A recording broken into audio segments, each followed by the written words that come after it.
Buenos días, chicuelos y chicuelas. Eh, Paso por aquí a manera de dejar una reflexión. Me he acordado el día de hoy cuando estuve tomando mis cursos. Al finalizar, antes de finalizar el curso, siempre terminábamos haciendo o nos hacían una evaluación. Y hubo un comentario que me trajo muchísimos recuerdos de mis hijos con respecto a mis acciones hacia mis hijos. Palabras de parte mía hacia mis hijos. ¿Qué fue lo que me hizo recordar? Fue cuando el tutor, cuando la profe se dirigió a una de nuestras compañeras porque no le había ido excelente en la evaluación y le dice: ¿qué te pasó? Si tú eres de 10, ¿qué pasó con eso? ¿Ah? Y se lo repetía muchísimas veces, que vi la actitud de la compañera de frustración, de agobio. Dirán ustedes, pero ¿qué puede pasarle a una mujer de mayor de 45 años si su profesora o tutora le hace un comentario de esos? Pues le sentó bastante mal, muy mal. Que ella compartió en su momento con un grupo de compañeras que al llegar a casa se derrumbó en llanto. También hubo otro caso con otra compañera donde de igual forma hubo comentarios que la hicieron sentir muy mal, muy frustrada, subvalorada, en fin. Y lo que uno cree es que porque somos adultos, de pronto este tipo de comentarios no nos va a afectar. Pero sí, sí nos afectan muchísimo, muchísimo, muchísimo. Lo, eh, ¿Ya que voy con esta reflexión? Yo recuerdo muchísimo cuando mis hijos eran pequeños, empezaron el jardín, empezaron su preescolar, empezaron su primaria, y siempre les inculqué de que debían ser demasiado disciplinados, muy responsables con sus deberes de colegio, que debían ser de 10. No recuerdo si en algún momento llegué a ser tan crítica, destructiva, al no ocupar o al no obtener un 10, sino un 8. No sé, creo yo que asumía una actitud de negación ante ellos, como de desacuerdo, como que no es lo que yo esperaba ni lo que yo quería. Desde llegar a bachillerato, lo mismo. Solamente me conformaba con que ocuparan el primer puesto. Y cuando ocupaba el segundo, decía: algo está pasando. Se están yendo no están siguiendo la línea que les he dicho, recta. Se están yendo hacia un lado. Yo lo que deseo de ustedes es que ustedes se dediquen a estudiar y que cumplan las responsabilidades que tienen con el colegio. Su deber es estudiar, evaluaciones, trabajos, etc. Yo no me conformaba con que fueran de un cuarto puesto, no, tenían que ser como mínimo el segundo puesto, pero no era lo que yo quería, siempre quería el primer puesto. Y así fue. Cuando mi hija ocupaba el segundo puesto, como que yo me resentía y ella notaba mi actitud de desacuerdo. Y había una compañera que me decía, los hijos no deben de ser calificados, evaluados por una nota, son seres humanos. Finalmente, lo importante es que aprendan, ¿cierto? Que aprendan para que tengan bases para ir a la universidad, hacer una carrera y que sean personas de bien, que tengan competencias, que sean autónomas y se puedan desenvolver a medida que van creciendo, se vayan independizando. Pero, y me decía Sandra, no creo que lo ideal es que les exijas tanto a tus hijos y finalmente son muy aplicados, o sea, pero yo en ese momento no hice caso alguno porque yo lo que buscaba era para ellos que fueran personas autónomas, independientes, que pudieran seguir estudiando, hacer la carrera que les apeteciera, pero a raíz de mis exigencias, de ser tan radical en mis ideas de que deben ser de 10, deben ocupar el primer puesto, el segundo, pues bueno, pero no, el primer puesto. Y a eso le sumamos que yo los sobreprotegí muchísimo, muchísimo, muchísimo. No los dejaba de pronto que fueran a la casa de algún compañerito por miedo a que les pasara algo.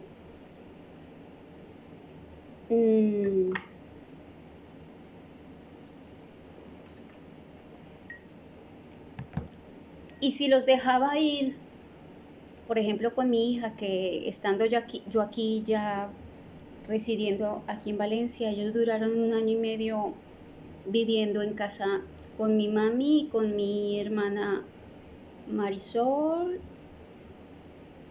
y con mi hermano Fercho durante 1 año y medio. Durante ese año y medio que pasó, yo desde aquí trataba de seguir exigiendo y cumplieron muchísimo, ocupando el primer puesto y obteniendo muy excelentes notas. Una vez Vale me pidió permiso para ir a los 15 años de una compañerita de su colegio.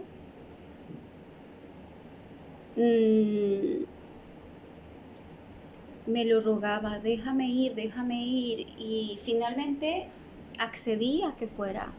Y desde aquí yo no dormí esa noche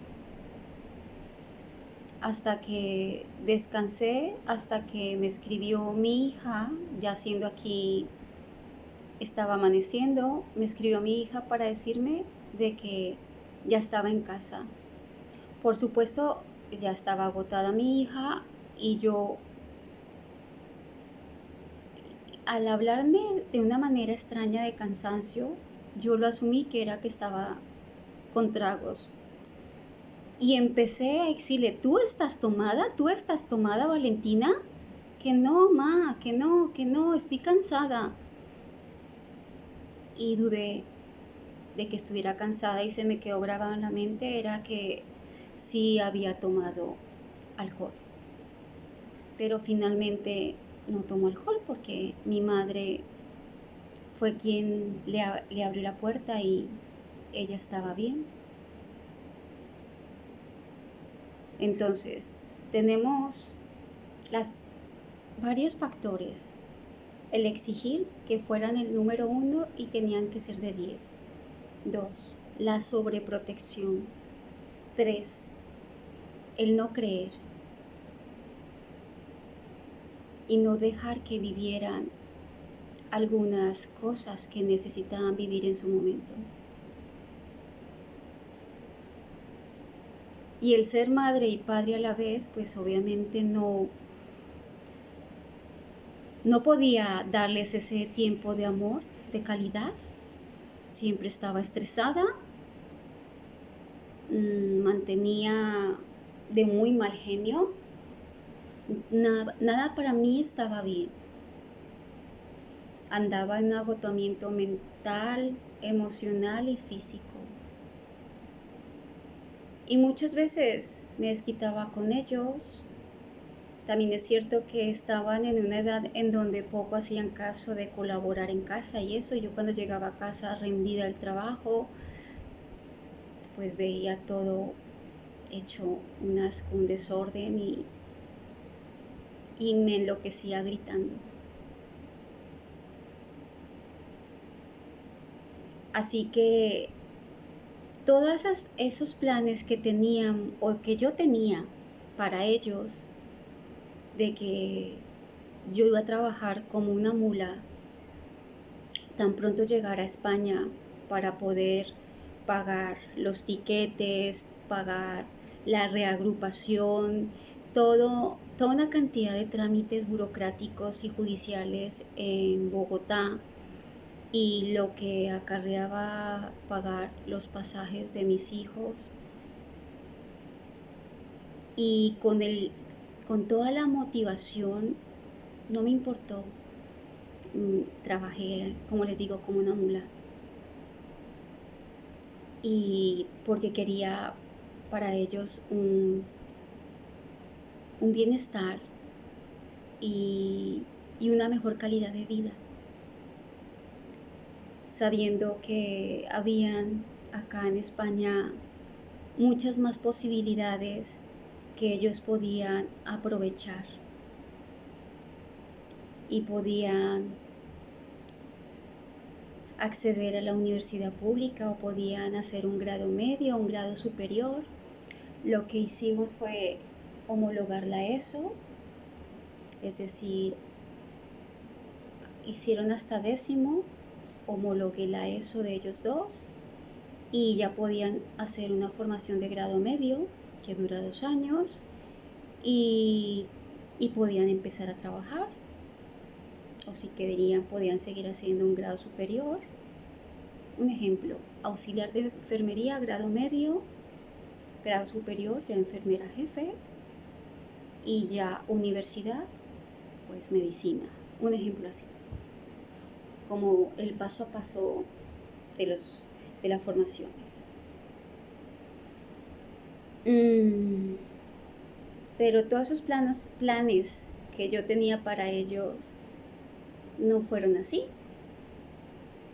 porque desafortunadamente con tantos problemas que pasaron de pequeños,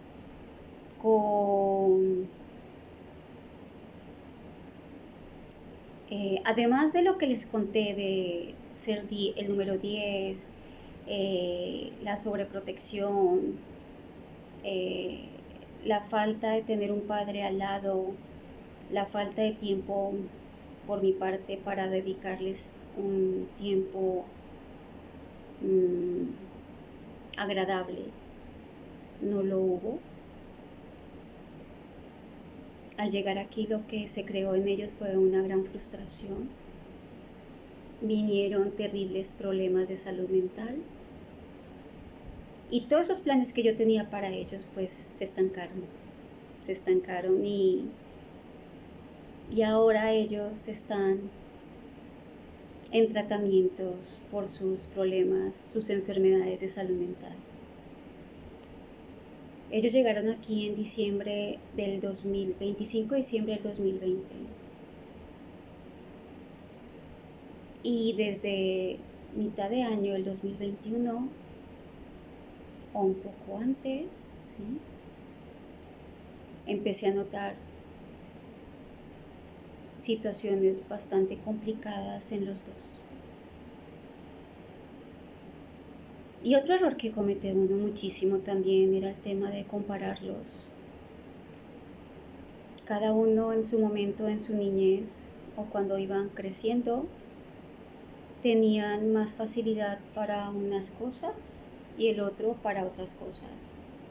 Por ejemplo, a Juan Diego se le daba muy bien todo el tema de matemáticas, a Valentina pues no.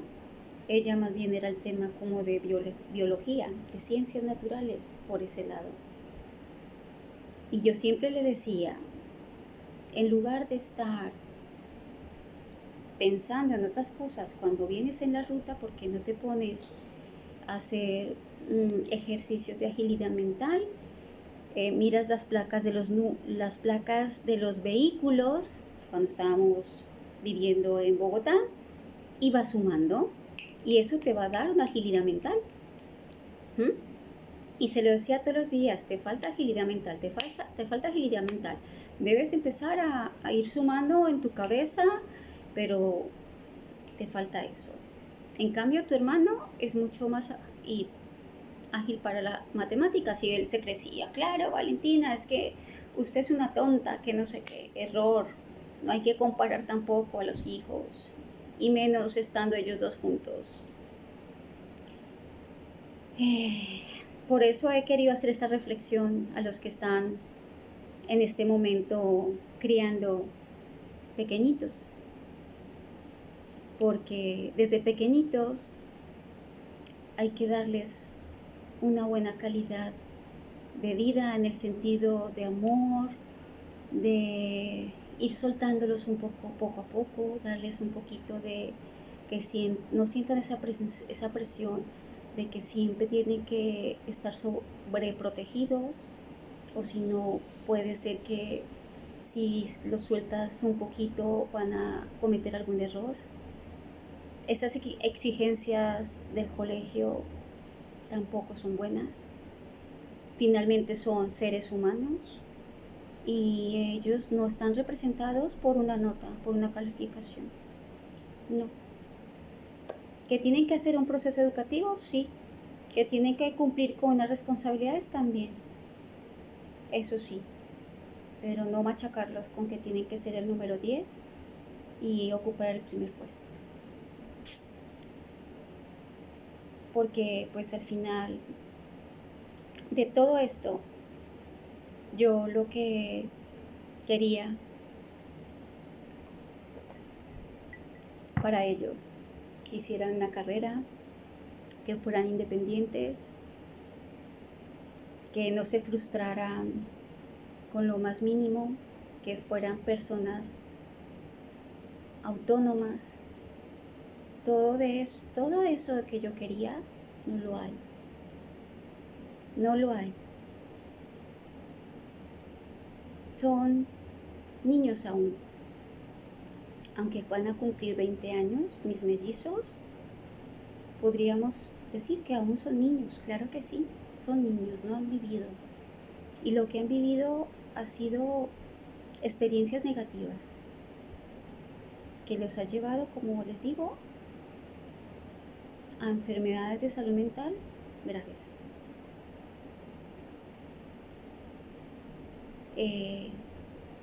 Quería compartir esta historia con ustedes. Con todo el amor les comparto esta historia de vida. Bueno, que muchas veces lo que tú deseas para tus hijos, pensando que has cumplido como madre desde que han estado pequeños, muchas veces eso no se da por equivocaciones que se cometen, pero ya no hay vuelta atrás. Hay que seguir adelante con estos chicuelines, con mi chicuela y mi chicuelo, que están ahora aquí conmigo. Ahora aquí en Valencia, cada uno en su respectivo tratamiento de salud mental. Y a mi chicuelo que está en Bogotá, pues le deseo lo mejor. A mi Juan Esteban, que también yo sé que a él en cierta forma le afectó no tener una madre presente en su vida. Simplemente ser su madre biológica y ya está. Errores que cometemos y que nos pasa factura al pasar los años. Así que simplemente quería compartirlo con ustedes. Bueno, les agradezco que estén ahí para escucharme y pueda desahogarme un poco y que les sirva de pronto de algo para aquellos padres que están empezando a criar sus hijitos. Así que se despide esta chicuelota con muchos abrazos y besitos y muchas bendiciones para todos. Hasta pronto.